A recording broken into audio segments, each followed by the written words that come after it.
soy Fernando Asenjo y soy profesor del grado en Ciencia de la Física y el Deporte en la Universidad de Deusto y quisiera daros la bienvenida en nombre del rector de la Universidad de Deusto y del decano de la Facultad de Psicología y Educación a esta primera masterclass de este curso 2020-2021. También quisiera dar un especial saludo a los estudiantes de la Universidad Loyola Andalucía que están presentes en el día de hoy desde los campus de Sevilla y Córdoba. Como sabéis, las masterclass son conferencias que impartimos desde el grado en Ciencias de la Física y el Deporte que pretenden complementar los contenidos que se imparten en las diferentes asignaturas. En esta ocasión trataremos el tema de la nutrición, el ejercicio físico y otros factores importantes en la salud, con el ponente Javier Valera. Javier Valera es nutricionista, diplomado en dietética y alimentación humana por la UPV, diplomado en fitoterapia y terapia ortomolecular. Además, es experto universitario en psiconeuroinmunología, que el acrónimo es PNI. Él lleva más de 20 años dedicándose a trabajar en equipos interdisciplinares con médicos, psicólogos y fisioterapeutas, atendiendo todo tipo de patologías. Antes de darle la palabra a Javier, os recuerdo que la masterclass constará de dos partes. En la primera parte, Javier Valera hará una exposición y a continuación habrá un espacio para vuestras preguntas. Las preguntas me las tendréis que enviar por correo electrónico, yo las agruparé y yo le haré a él las preguntas. También quiero, un momento que admito aquí, también quiero aprovechar este momento, antes de dar la palabra a Javier, para informaros que el próximo jueves, día 15, o sea, no el próximo, la siguiente semana, a las 16 horas, habrá una conferencia sobre temática deportiva, titulada algo así como el deporte escolar frente al reto del COVID, ¿no? Con una persona de la Diputación Foral de Vizcaya, que esta conferencia lo va a organizar de Euskalumni, será el día 15, jueves, a las 4 de la tarde. Supongo que en las redes sociales podréis inscribiros si alguno tiene interés y demás.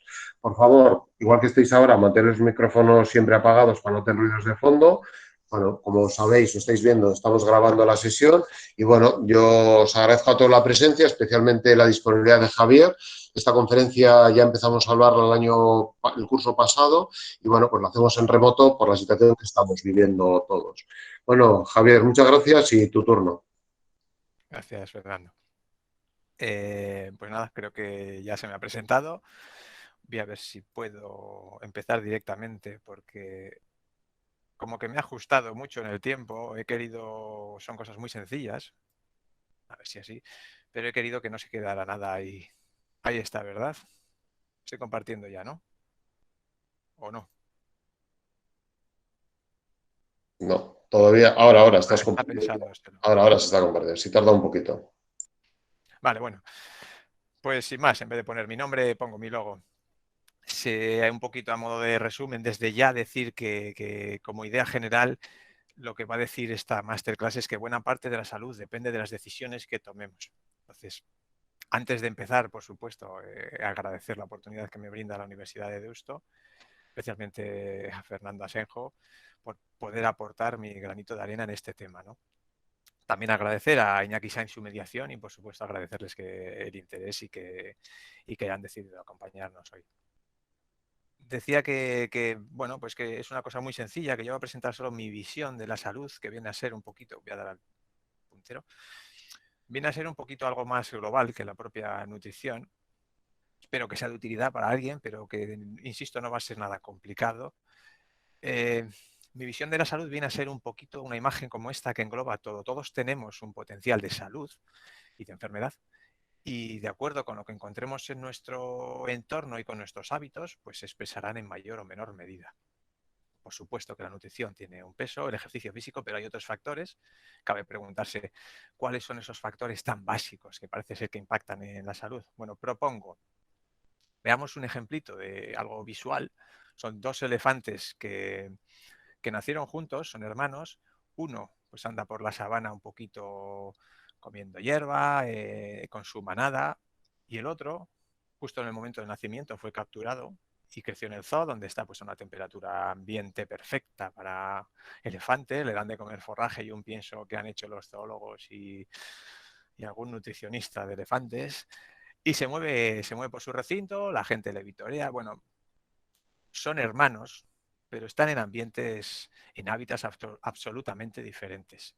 Y así un poco, yo sé que esto no es serio, pero un poco a lo loco. Creen que sufrirán las mismas patologías por el mero hecho de estar viviendo en diferentes sitios. Yo creo que el hábitat impacta mucho. Podemos pensar, a ver, hay cosas que son de cajón. Este elefante no va a sentir nunca el ataque de un león y quizás este sí, quizás este pueda beber agua pútrida y coger cólera, no sé si es posible en un elefante, y este pues obviamente no. Es decir, nuestro hábitat nos ayuda en determinadas cosas, pero quizás nos puede impactar de una manera negativa en otras.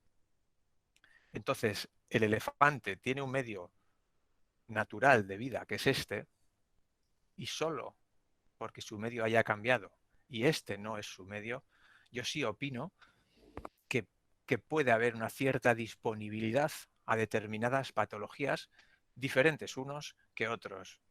Desde luego, si queremos llegar al máximo potencial de salud de estos elefantes, supongo que estaremos de acuerdo también que deben estar en su medio. Su medio, su medio es este. Aquí encontrarán lo que necesitan y por eso decía antes lo del dietista, el nutricionista. No creo que necesite que nadie le diga qué debe comer y quizás nosotros tampoco lo necesitamos en su momento, ¿no? Nosotros nos desarrollamos como especie en este mismo hábitat, quizás en este otro, pero al fin y al cabo vivimos actualmente aquí y aquí es donde tenemos que encontrar lo que necesitamos. Opino que en el mismo caso que en el elefante nuestro hábitat ha cambiado de una manera brutal, con lo cual tenemos que entender que si hay una diferencia de hábitat, debiera haber algo que ha variado. Vamos a ver qué ha variado. Si pensamos en nuestra evolución, yo he puesto los 2 últimos millones de años porque ya éramos Homo y nuestro genoma casi no ha variado, aunque lógicamente viene desde más atrás, en esos, bueno, 2 millones de años que no se ven aquí bien, no lo pude hacer mejor, porque al fin y al cabo, si estos son 2 millones, esto es 1 millón, al final los 100.000, los 10.000 últimos años estarían ahí y no hablemos de los 200 últimos años, ¿no? Hemos sido 2 millones de años nómadas, hemos vivido al sol, hemos comido lo que cogíamos, hemos estado en manadas, en tribu, con frío, con calor.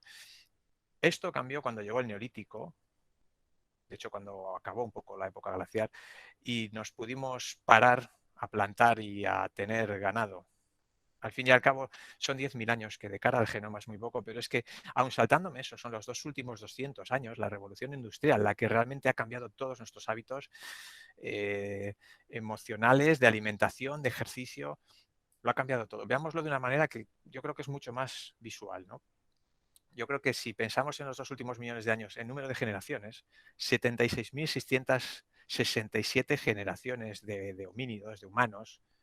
Si lo redondeamos en 76.660 generaciones, o incluso se podía redondear más. Es decir, nos olvidamos de 7 generaciones, porque eso es un abrir y cerrar de ojos en la evolución. Si nos olvidamos de 7 generaciones, estamos en la revolución industrial, incluso en 4 generaciones estamos en la comida basura. Es decir, nuestro genoma sigue siendo el que era, solo que nosotros hemos cambiado el ambiente. Bueno, y podríamos meter una última flechita aquí ya de esta única generación, ya la que empieza el tema virtual sin emociones de contacto, sin vernos de frente, sin... Está cambiando todo nos cambia a una velocidad a la que nuestro genoma aún no ha llegado, por decirlo así. Entonces, ¿cuáles son los cambios, siendo ya más concreto? ¿Cuáles son los factores, hablando tanto de los factores que afectan a la salud, cuáles son los que han cambiado y pueden impactarnos tanto? Hay 6 o 7, voy a ir rapidito, porque quiero que lleguemos a todos los factores de salud. El sol, bueno, de perogrullo, el sol siempre ha estado ahí, caminábamos al sol, nos movíamos al sol. ¿Hasta qué punto el sol es importante? Que, por ejemplo, una cuestión que ya a día de hoy, sobre todo, está muy en boga, la vitamina D, que es una hormona, más que una vitamina, que aparece en todos lados de nuestro metabolismo, en inflamación, desinflamación, intentando controlarlo todo. La vitamina D, que parte desde la grasa a través del impacto del sol en nuestra piel, se genera la vitamina D, depende de este contacto. Es decir, ¿hasta qué punto tiene peso el sol? Tanto tiempo ha estado con nosotros que se ha vuelto algo que sin ello no podemos, y que por otro lado, esto es que soy muy friki, pero qué importante es lo que hemos vivido. Somos capaces de generar una hormona fundamental en cualquier factor de salud, fundamental, y solo con no respirar, no movernos, solo con ponernos al sol. ¿Por qué? Pues porque siempre estuvo allí. La vitamina D, el sol, esto es lo que vivimos hoy. De hecho, decimos, bueno, por lo menos los que hacemos ejercicio, ¿no? Soy muy malo, ¿no? Eh, yo soy el primero, ¿eh? Yo soy el primero en su momento que empecé, cuando no tenía tiempo, me ponía la frontal y salía a correr. Pero estamos diciendo que no es coherente, que evolutivamente no somos así, necesitamos salir a la luz y cuando llega el momento, pues escondernos y irnos a dormir, ¿no? La vitamina D tiene muchísimo peso y me centro en la vitamina D por no hablar de otros factores del sol. Su deficiencia está en cualquier patología, las actuales y las no tan actuales. Está en todos lados. Pero si hablamos de la vitamina D respecto al sol, ¿qué importancia tiene el sol? ¿Qué importancia tiene el ciclo sol-oscuridad? No hay mucho que decir en esta foto. No sentimos el sol y no sentimos la oscuridad, absolutamente necesaria. Todavía, todavía más común, ¿no? Delante de esta luz azul, durmiendo con el foquito aquí en los ojos. El factor más importante para la regulación de algo que a mí me enamora, los ciclos circadianos, el factor más importante es la luz. El ciclo luz-oscuridad.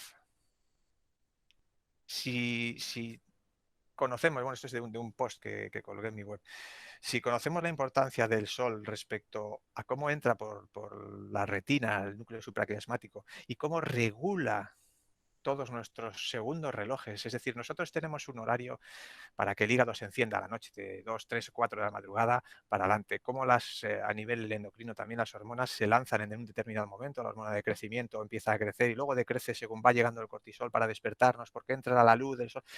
El sol es fundamental y este reloj regula a los demás. Hay relojes, estos relojes se pueden afectar por determinados factores, la temperatura, el ejercicio físico, la alimentación, pero dependen de este primero.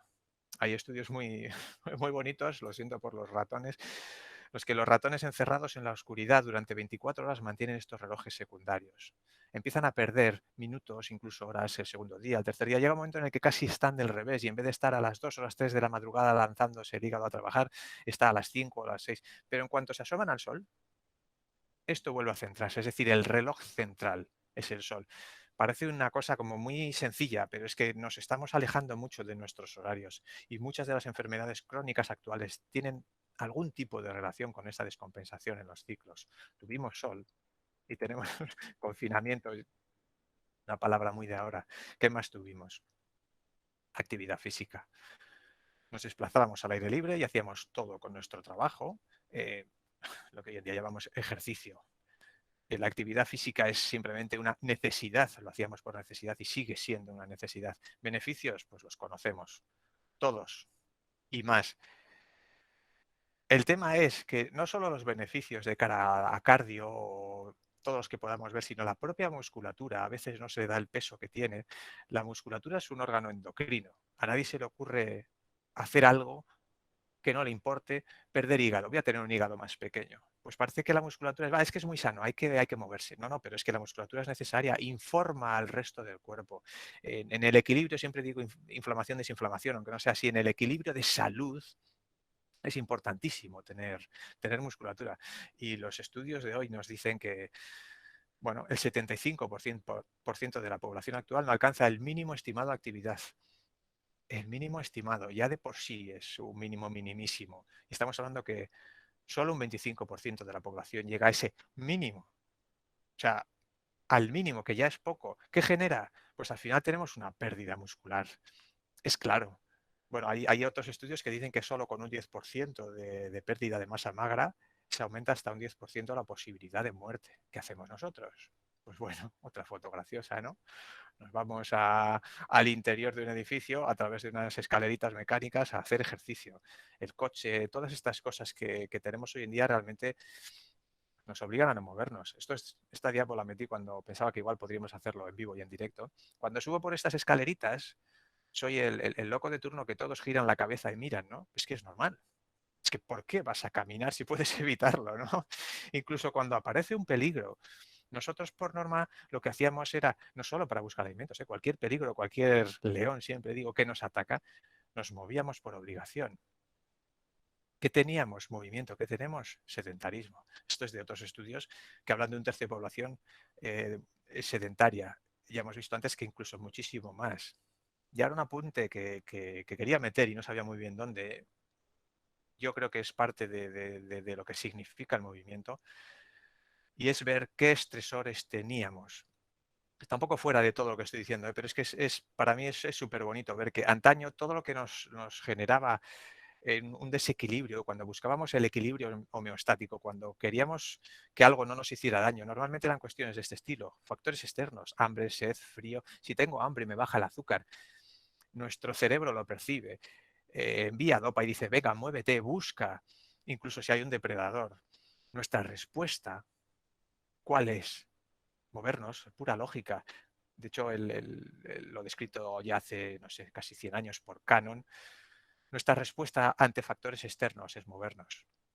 Los factores actuales, presión laboral, tengo un examen, el jefe me grita, son internos, están dentro de nuestra cabecita. ¿Cuál es nuestra respuesta biológica programada? El organismo no distingue. Al final todos son, para él, factores externos. Solo sabe moverse. ¿Y nosotros qué hacemos? Nada. De alguna manera tragárnoslo, ¿no? Era un apunte. Creo que es importante entender esto, sobre todo si saltamos a emociones, y voy a hablar solo de las emociones un poquito de manada, pero es importante saber esto de los internos y los externos. Los estresores son diferentes.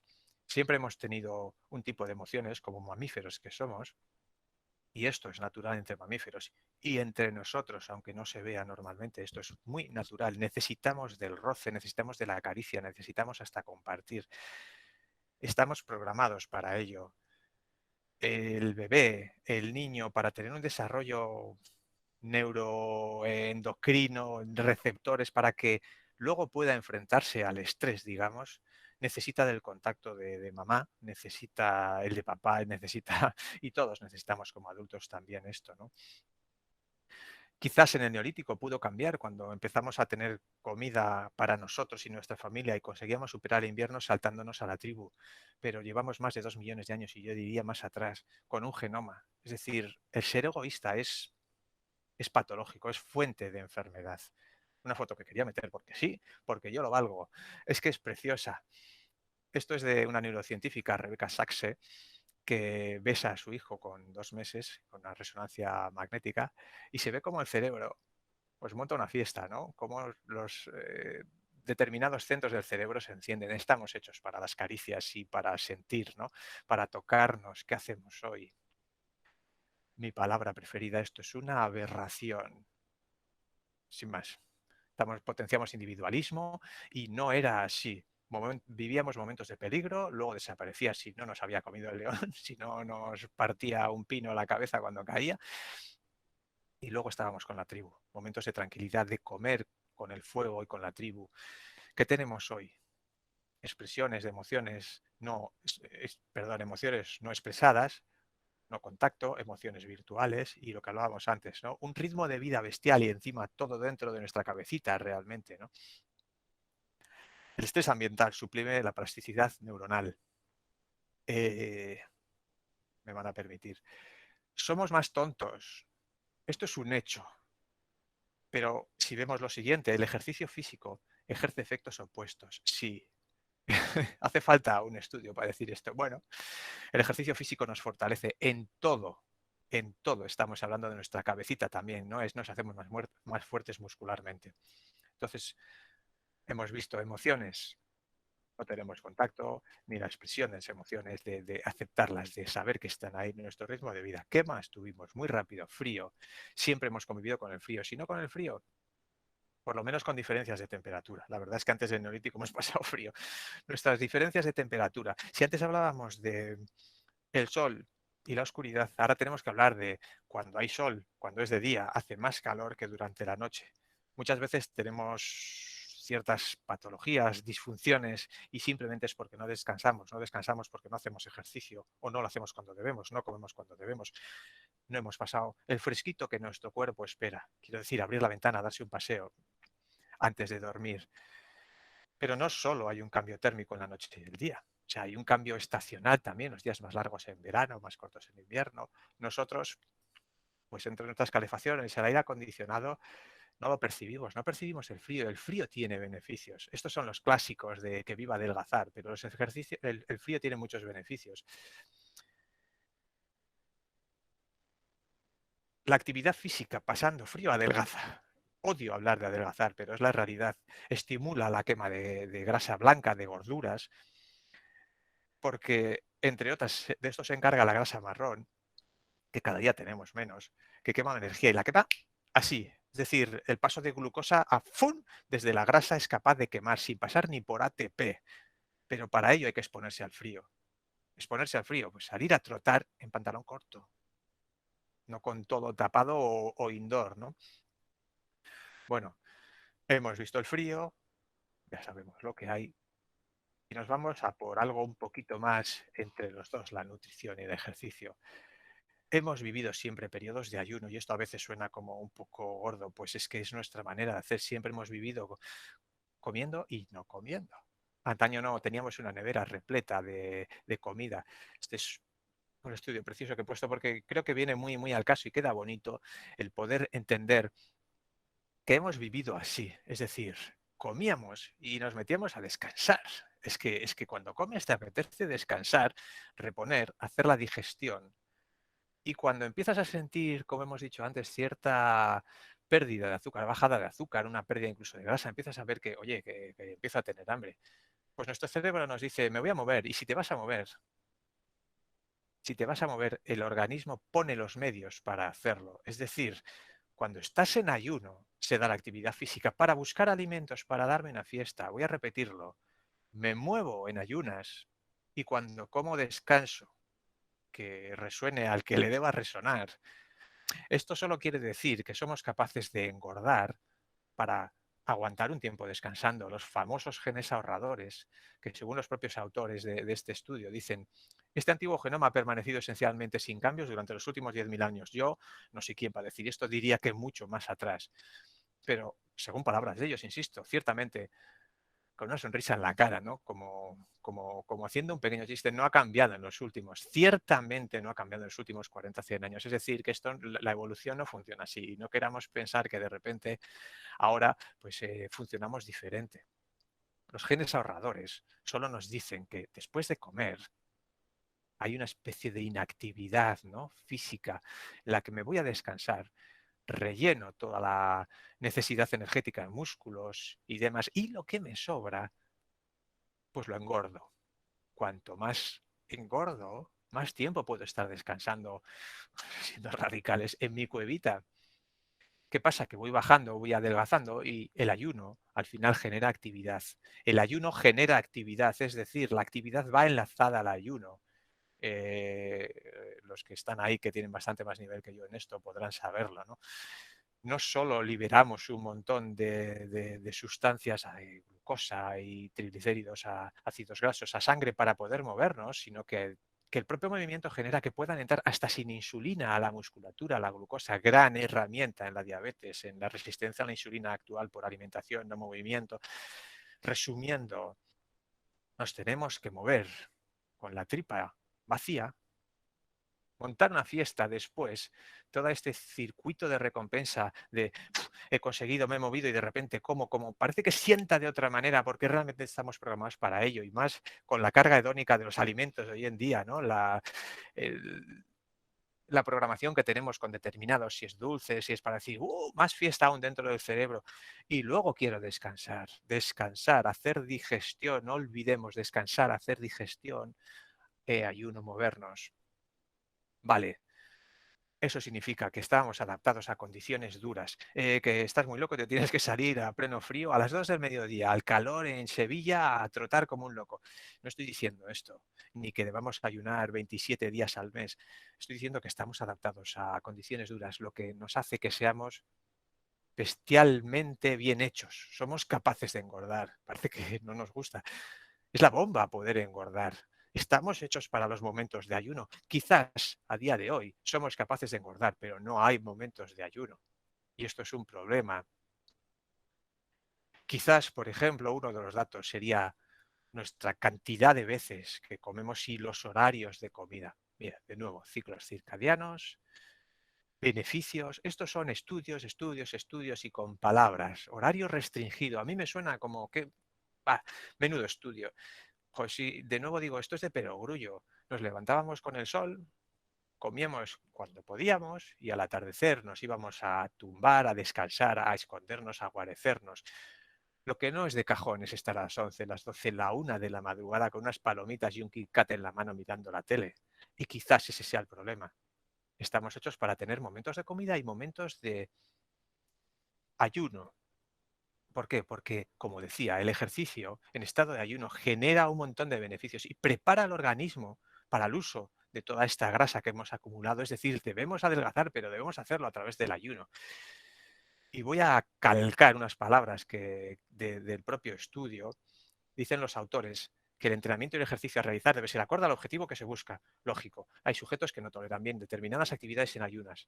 Absolutamente de acuerdo. Y los objetivos y el entrenamiento debe ser individualizado, pues lo sabe mejor que yo. Yo añado, hay que romper un poco los parámetros de qué es ayuno y pensar que los beneficios del ayuno se consiguen con 4 o 5 horas. Si yo dejo de comer 4 o 5 horas, es decir, primero empiezo a dar tiempo para la digestión, no olvidemos que comer y salir cortas la digestión, hay una hipoxia en el intestino. Bueno, si doy 4 o 5 horas, todos los beneficios estos que estamos describiendo y otro montón se dan. 4 o 5 horas son, si yo como a las 2, 3, 4, 5, a las 6 puedo estar entrenando y después darme ese circuito de recompensa con la comida que además va a ir donde debe y que va a recuperar mejor. Hemos dado la vuelta a nuestras maneras de comer y a nuestras maneras de entrenar, vamos a decir, de movimiento. Le hemos dado la vuelta incluso a las estaciones. Cuando en verano, primavera, verano abundan los alimentos, los animales se preparan, engordan, esto es el típico oso que va a invernar, y en invierno, como hay escasez, tienen ya una capa grasa que van adelgazando. Bueno, nosotros en invierno engordamos porque estamos en casa aburridos y en verano queremos adelgazar para la operación bikini. Vamos al revés. Vamos al revés en todo. Creo que todo lo que he dicho puede afectarnos y nosotros lo estamos haciendo justo de otra manera, ¿no? Siempre estamos comiendo.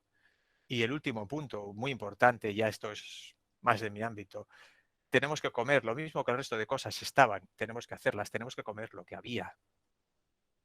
Un ejemplo clásico que creo que es fácil de entender podría ser la vitamina C. Todos conocemos, sabemos del escorbuto, aunque en nuestra sociedad normalmente no se da, pero hay casos. Necesitamos de la vitamina C. Bueno, esto no siempre ha sido así. De hecho, los mamíferos, quitando la cobaya y el murciélago y la mayoría de los primates, no la necesitan. Y nosotros no la necesitamos. Hace 5 millones de años, estoy hablando de mucho más atrás de los primeros homínidos, cuando el Ardipithecus ramidos estaba allí colgado de su rama, era de brazos largos, no es nuestro aspecto, pero sí es cierto que este fue un poco el que consiguió que necesitáramos la vitamina C. Tenía la fruta a mano y estaba en todo momento comiendo fruta. Pues bueno, una pequeña mutación apareció en este momento y para generar la vitamina C se necesita la glucosa y la glucosa se transforma en vitamina C. Si ahorraba esta glucosa, el sistema inmune y el cerebro tenía más glucosa para él.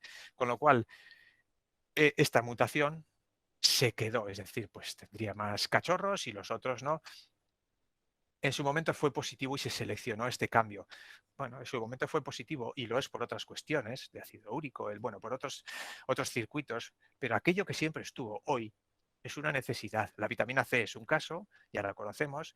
El pescado. El pescado. Estuvimos recolectando marisco en los grandes lagos. Es donde nos generamos como especie en las costas.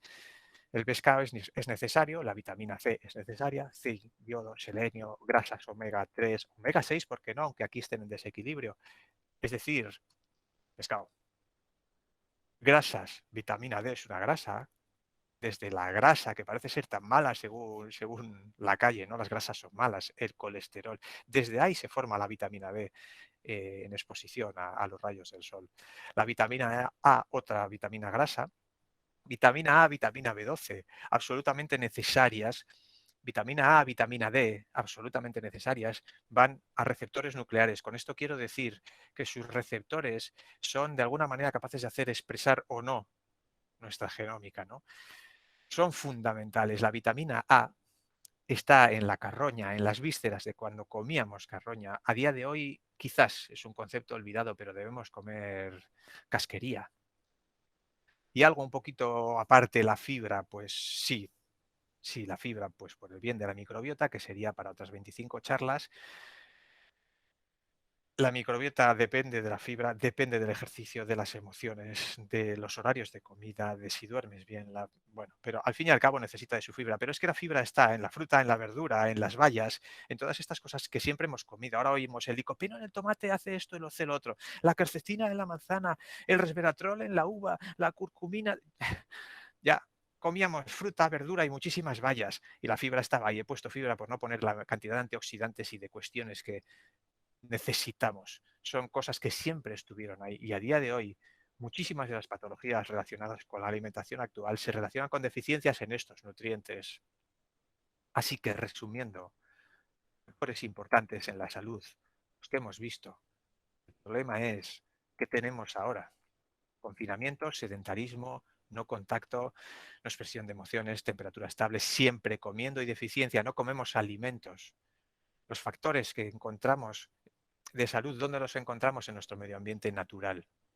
Todo lo que hemos comentado. Sabemos que aún hay pueblos que no han sucumbido a nuestro estilo, a nuestra manera de comer y no tienen obesidad, enfermedad cardiovascular, diabetes, hipertensión. Rapidísimo. ¿Qué comen? Animales marinos, ballenas, foca, por ejemplo, aunque a día de hoy están de otra manera, carne de búfalo, carne de sangre, leche. Entonces me estás diciendo que la dieta cetogénica es lo mejor.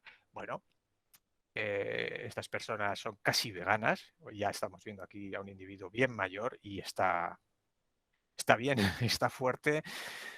No conocen la diabetes, la hipertensión, la enfermedad cardiovascular, el cáncer, la obesidad. Entonces, ¿qué es lo que comen estos pueblos? Yo creo que comen cosas muy diferentes. Están comiendo lo que hay en su hábitat.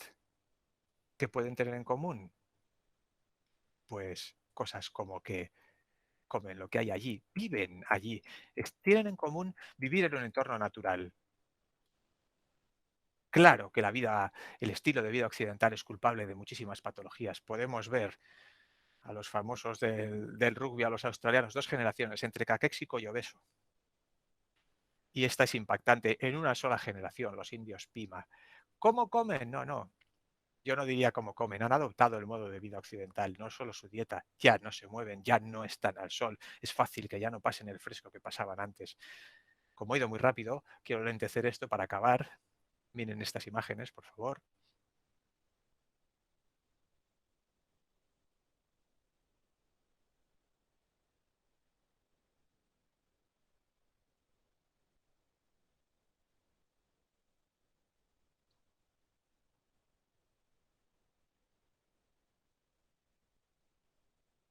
Está claro que aquello que nuestro organismo está acostumbrado a encontrar se vuelve necesario. Hasta nuestros ojos esperan encontrar aquello que vieron siempre, lo que vivieron.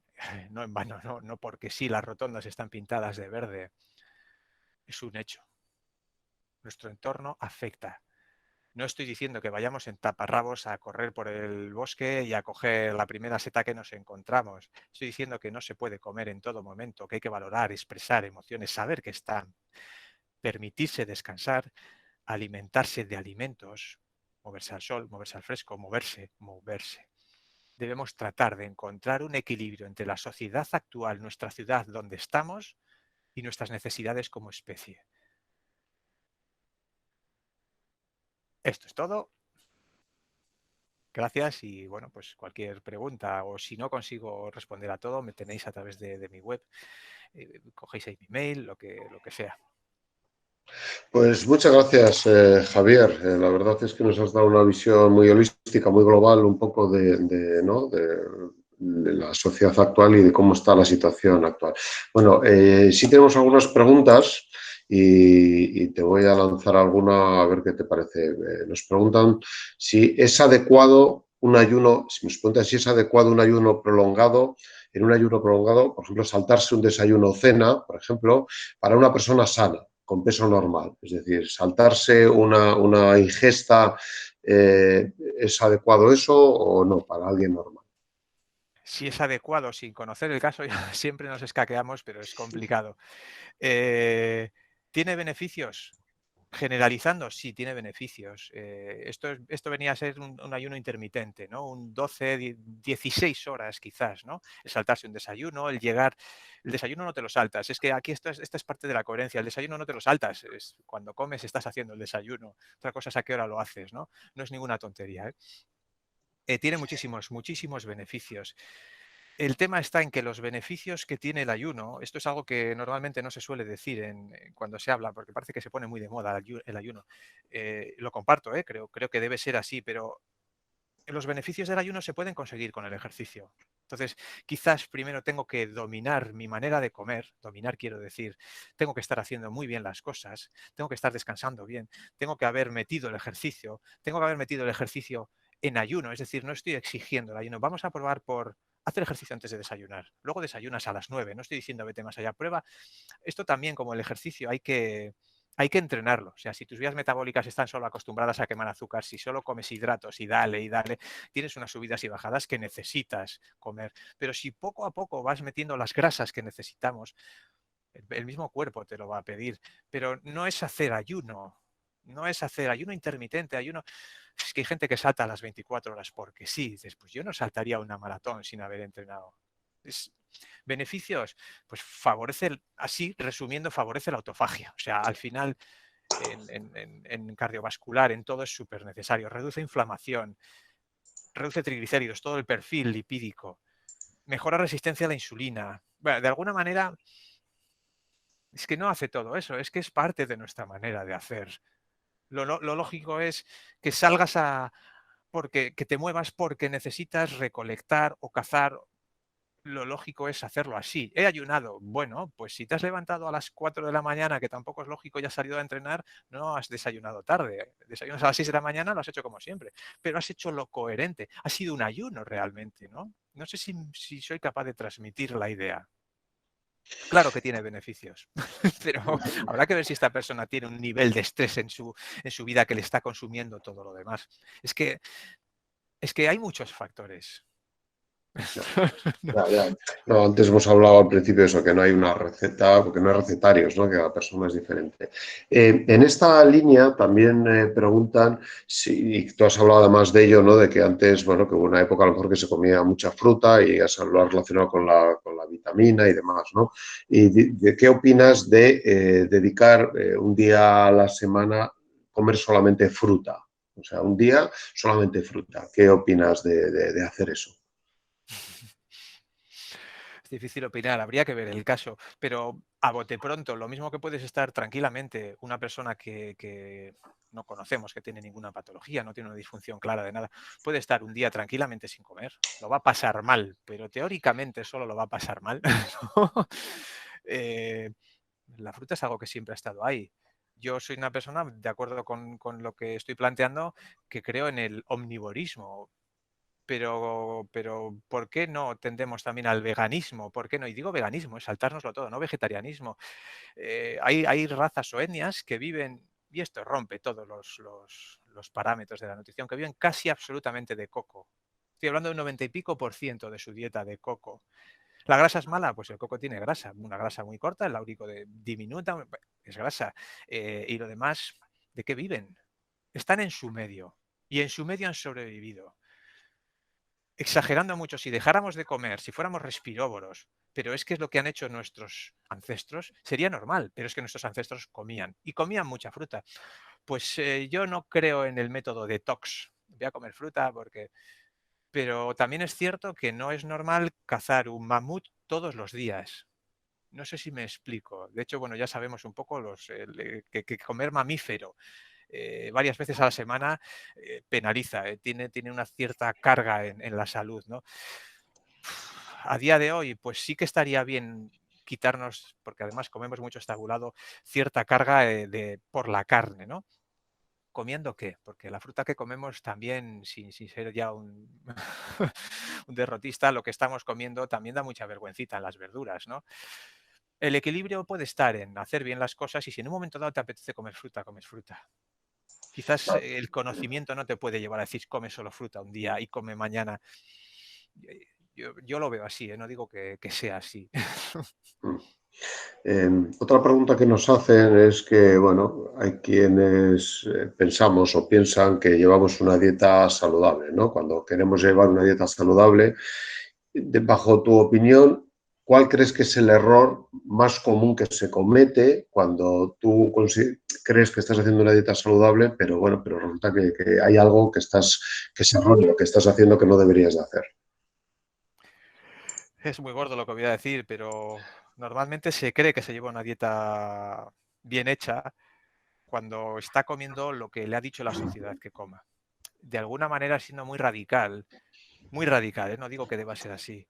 Comemos demasiados farináceos. Es decir, el grano apareció con nosotros en el Neolítico, incluso después. Ya conocemos, en aquel entonces empezaban a machacarlo y a hacer pseudoharinas mucho más completas que ahora, por supuesto, y con un cereal muy diferente al de ahora. Estoy hablando molecularmente, no queda ya las mismas moléculas en ningún. El trigo ahora es octa, antes era 4 o bi. Estamos hablando de que nuestro intestino no reconoce las cosas, pero en cualquier caso, tengo un post sobre ello, creo que no sé si ha sido el último, y seguiré, y machaco un poco el hábito de la sociedad, pero es que tiramos demasiado de lo que la gente llama hidratos. Pasta, pan, bollería, no solo por los dulces y por estas grasas que añaden, ¿no? Es demasiado denso. Yo lo que hablo es de la densidad que tiene. Nosotros y nuestra microbiota no puede con tanto grano machacado. Si lo comiéramos de alguna manera sería algo que tampoco entiendo que antes alguien... Yo puedo mandar a un paciente semillas de chía y son así. Y se come 2 cucharadas de semilla de chía. A ver, yo no entiendo que antaño nadie fuera buscando unas pelotitas así y hiciera un montoncito para todos los días. No tiene sentido. Aprovechamos herramientas, ¿no? Entonces, podemos aprovechar las harinas y podemos aprovechar lo que sea, pero la harina tiene una densidad muy por encima de hidratos de carbono de lo que el intestino es capaz de recoger. Con lo cual, primero hay una subida bestial en ese momento de azúcar, de glucosa, con lo cual también de insulina, luego una bajada. Y además quedan unos restos excesivos para la microbiota, es que no me quiero meter ahí, que genera una disbiosis. Al final estás seleccionando un tipo de microbiota muy diferente a la que quizás sea la saludable para ese individuo, ¿no? Porque está comiendo algo, está sobrando demasiada comida para ella, ¿no? Y esto genera un montón de cuestiones más que al final acaba generando que quiera volver a recompensarse y a volver a comer lo mismo. Esto es parte también del factor hedónico que pueden tener los alimentos de hoy en día. Claro, una subida de azúcar que genera fiesta en mi cerebro, ¿no? Fiesta que quiero esto mismo. Me pega un bajón, en menos de 2 horas estoy con bajón. ¿Qué hago? ¿Qué quiero? Pues otra Coca-Cola. O sea, el error de esta sociedad actual es creer que un dietista como yo les va a decir cómo hacer las cosas o que la sociedad les va a decir cómo hacer las cosas. Acomodarse a lo más básico y a lo que hubo. Y quizás, insisto, no se tenía ni tiempo ni posibilidad de recoger tanto cereal, machacarlo, pasarlo por no sé dónde y acabar haciendo un pan. Y en todo momento hay o pan, o pasta, o arroz. Si nos fijamos, en todo momento está ahí. No hemos estado expuestos más que al almidón de las frutas y determinadas verduras. Hoy tenemos un exceso ahí. Y el otro desequilibrio potente en la alimentación, siento alargarme, son los omega 6. Los omega 6 también está colgado en el post, si alguien quiere, en mis posts, si quiere meterse un poco más allá, son absolutamente necesarios. El problema es que cuando por un estudio que quiso enfocarse como quiso enfocarse y a partir de ahí empezó la malicia del colesterol, de las grasas, nos cambiaron un poco las grasas de los animales por grasas de cereales, que curiosamente tenía que ver este hombre, uno de ellos tenía que ver con el que llevaba en Estados Unidos cereales. Bueno, al fin y al cabo, ahora todo el mundo cocina y todos los productos de sobre que se vende van con aceites de semillas. No digo que sean malos, digo que el equilibrio, si antes era omega 3 dos omega 3 respecto a 4, el equilibrio omega 6, omega 3, dicho de esta manera, era un poco más alto, el doble, el triple de omega 6 respecto a omega 3. Ahora hemos pasado a un 24, o sea, estamos es que si pudiéramos haber subido un poco, hemos subido. Tenemos un desequilibrio de omega 6 increíble, porque además no comemos salmón, no comemos omega 3. Y donde intentamos comer omega 3 ya no hay omega 3. En la lata de atún se ha consumido. Los omegas, los salmones vienen de piscifactoría. No han comido el krill que les hace rosas. Ese rosa que se les pincha actualmente es hasta tóxico en el hígado. No han comido, no siguen la cadena trófica normal, no llegan hasta nosotros. La astaxantina es un antiinflamatorio bestial, que es el que da el color a los flamencos, al salmón. No llegamos a ella.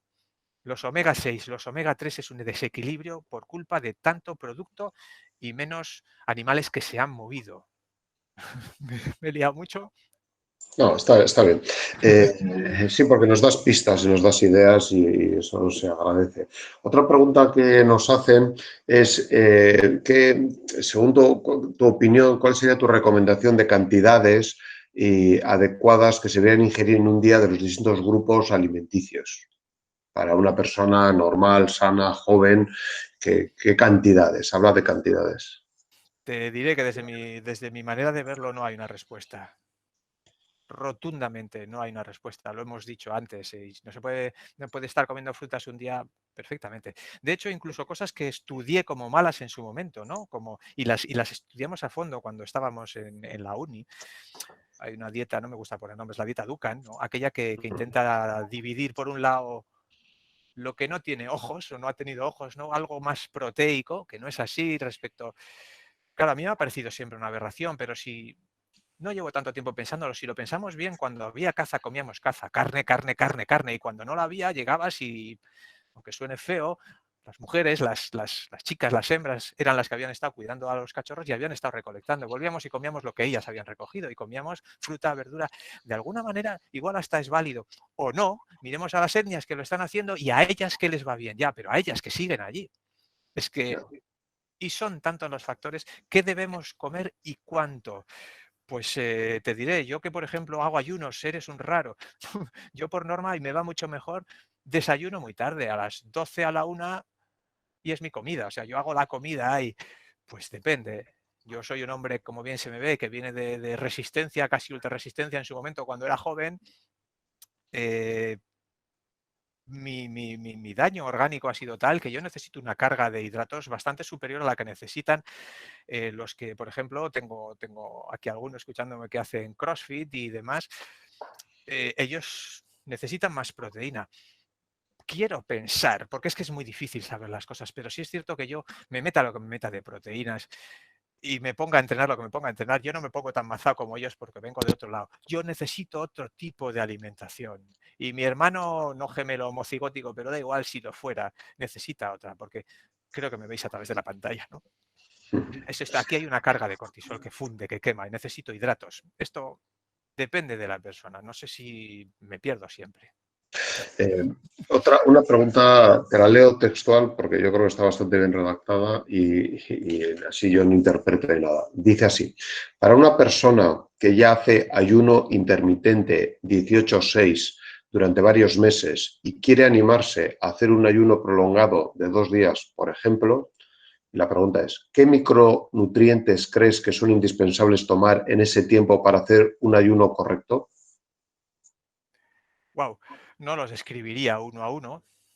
Entiendo que el que hace un 18/6, que ya es de nivel, y entiendo que todas sus vías metabólicas están más que acostumbradas, lo voy a decir, es como lo pienso, cada uno es muy libre, pero entiendo que dice lleva 2 meses, pero no 2 meses así.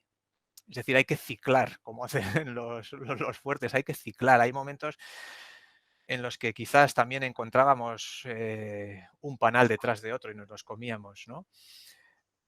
No quiero meterme cuando estamos en exceso de... No tiene por qué estar en exceso de falta en este caso de alimentación, pero sí que es cierto que puede estar en un umbral en el que al final el cuerpo se quiere acostumbrar y se da cuenta que no llegan siempre alimentos. La tiroides debe bajar y empezamos en patología, en acercarnos a patología, en decir, voy a bajar el consumo de energía. Es decir, voy a ralentizar todo tu organismo, vas a calentarte menos, tus digestiones van a ser más lentas. Hay que tener cuidado y jugar con esto. Entonces, siempre que se hace un ayuno prolongado, porque si estás 2 meses siempre haciendo lo mismo, es un ayuno prolongado, de vez en cuando hay que decir, hoy fiesta, y hoy fiesta a base de hidratos y de lo que me venga en gana. Entiendo que es un hombre que estará tomando muchísimas grasas porque es lo suyo. El siguiente salto, pues si vas a saltar a 2 días, pues salta un día y prepáralo. Primero un día, 24 horas. Yo metería mucho caldo vegetal, verdura, pues por todos esos vitaminas necesarias también en detoxificación. Al fin y al cabo el hígado va a estar funcionando como un loco, ¿no? Y metería también muchísimo caldo de huesos. al final lleva muchos componentes necesarios de glicina, pues para ayudar en mucosa, para ayudar en articulación, lleva un montón de sustancias que, bueno, que pueden ser necesarias. Y lo haría además sin el objetivo de lo voy a hacer. Es decir, muchas veces nuestro deseo de llegar a algo bloquea otras sensaciones. Y al final, si estamos hablando de jugar con sensaciones, porque ¿qué necesidad tienes de hacerlo? Igual eres un crack, no digo que no, y ya llevas haciéndolo, y además haces CrossFit y tienes un control. Bueno, pues hazlo, ponte y métete. Y en un momento dado, si dices, "Va, hasta aquí he llegado, mañana lo hago, que hoy no me apetece", adelante. Este es mi, ¿vale? No sé si micronutrientes, pues sobre todo mucho cuidado con el líquido, porque llega un momento en el que la percepción te hace, ganas tanto en otros sentidos que te olvidas hasta de beber, ¿no? Y ya que somos todos científicos, hasta el de a pie ya tiene mucho conocimiento, quiero decir, que se fijen que va bien al baño, que mea y que mea bien, y que, porque es que a veces va muy de la mano, ¿no? Ya pues hoy no hago nada y te dedicas, de hecho incluiría algo de ejercicio en estos que está haciendo ahora, incluiría mucho ejercicio para valorar si luego cuando haces el ayuno, desde luego ese día igual date un poquito de tregua. No digo siempre cuando ya lo domine, pero date un poquito de tregua porque es el momento de moverte, pero estás poniendo a tu organismo en un examen que quizás realmente no llegó a existir nunca. Siempre pensamos que en el Paleolítico se sufrió mucho y los últimos estudios dicen que comían bastante más de lo que comemos ahora. Solo que, claro, su nivel de quema era bestial. La musculatura quema y tiene. Sí. Gracias, Javier. Bueno, y aquí agrupo dos preguntas sobre el mismo alimento, que es los huevos. Y hay una pregunta que dicen, ¿es tan malo abusar de ellos? Y una segunda pregunta, tal vez más concreta todavía, que dice, ¿podrían los huevos, al ser un óvulo, ocasionar problemas hormonales, sobre todo en la mujer? Voy a apuntarlo, abusar y Sí, óvulo. eso es. Vale. Voy a ser absolutamente sincero respecto a lo del óvulo. No tengo ni la más remota idea. Eh, yo me muevo dentro de mi cosmovisión. Entonces es lo que quiero un poquito explicar.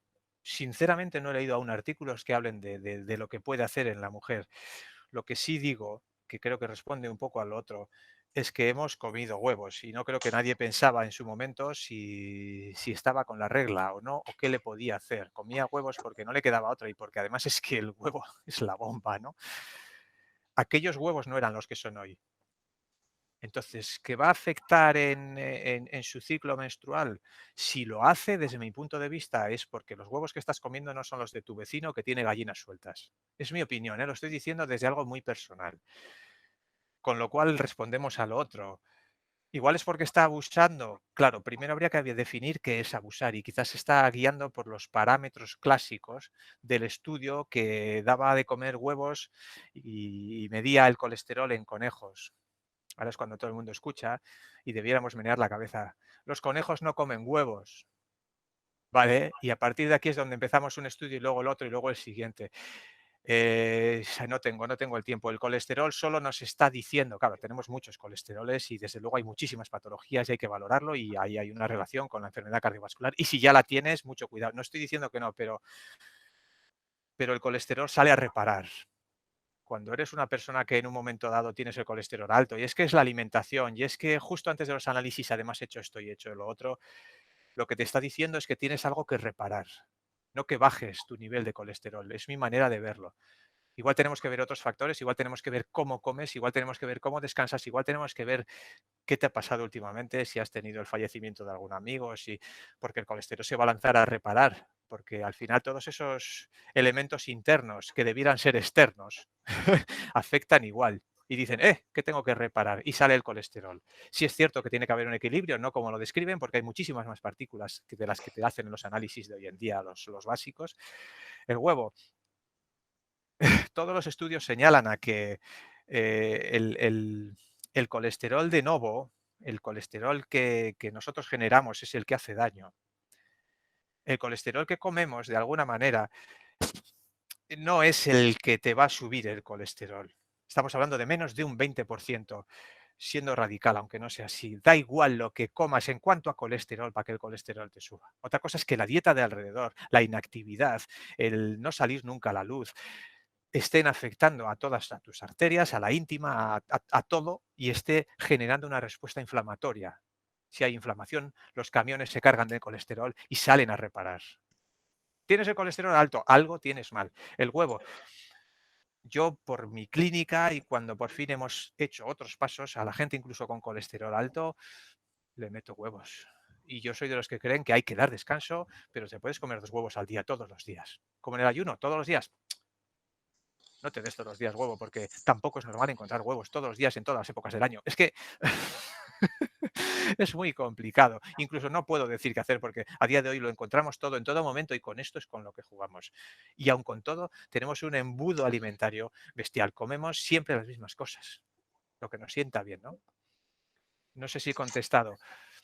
Si comiéramos huevos de gallina que se ha movido, que está al sol, pues probablemente no hagamos daño y podamos comerlos en todo momento. Sí, tampoco encontrábamos huevos en todo momento. ¿Por qué no comemos un poco de otras cosas y vamos variando? Carne roja, la carne roja no es mala. ¿Se ha movido? Sí. Si no se ha movido, bueno, hablamos.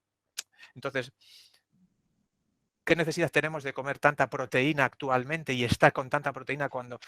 Entonces, ¿qué espacio tenemos para comer todo lo otro? Si meto tantos huevos, comemos un montón y aún así gente como yo no engordamos. O, no sé, igual hay un desequilibrio entre la comida que había antaño y lo que hay ahora. Creo que, a modo de resumen rápido, cuando comemos en los huevos se nota, pero en una manzana ecológica, realmente ecológica, no el negocio este del ecológico, la del vecino que está, comes una manzana y dices, qué rica, vale.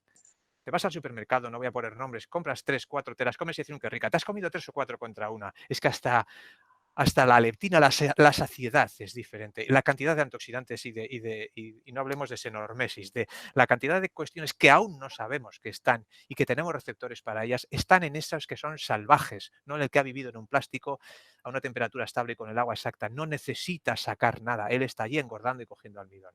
Los huevos, sin miedo, pues hasta cierto punto sí, si todos tus parámetros bioquímicos van bien y son huevos de gallina que se ha movido. No hablemos ya a nivel ético respecto al ganado, ¿eh? Si no contesto en algún momento me lo dices, por favor. Bueno, Javier, bueno, estas eran las preguntas que hemos tenido. Yo te agradezco mucho en nombre de la Universidad de Deusto tu disposición para estar con nosotros. Yo creo que nos has dado una visión muy global de factores que nos están afectando hoy en día, ¿no? Has hablado de la luz, has hablado del ejercicio, has hablado de la alimentación, has hablado de estresores que también tenemos y bueno, nos has dado pistas. Seguramente cada uno de nosotros habíamos quedado con algo de lo que tú has dado. Y eso es lo importante, que cada uno se quede con algo. Con todo es imposible, pero con algo sí. Bueno, os agradezco a todos vuestra presencia, espero que os hayáis interesado. Como veis, la estamos grabando, la vamos, dentro de un tiempo no la vamos a editar, la vamos a colgar tal cual en la web de la Universidad de Deusto y bueno, pues hasta la siguiente. Ya os he hablado que el día 15, jueves, habrá un tema de deporte escolar y COVID, como se está afrontando desde la Diputación de Vizcaya y bueno, pues a futuro estamos también con más conferencias o masterclass relacionados con la actividad física, la salud y el deporte. Muchas gracias a todos por vuestra presencia. Hasta luego. Adiós.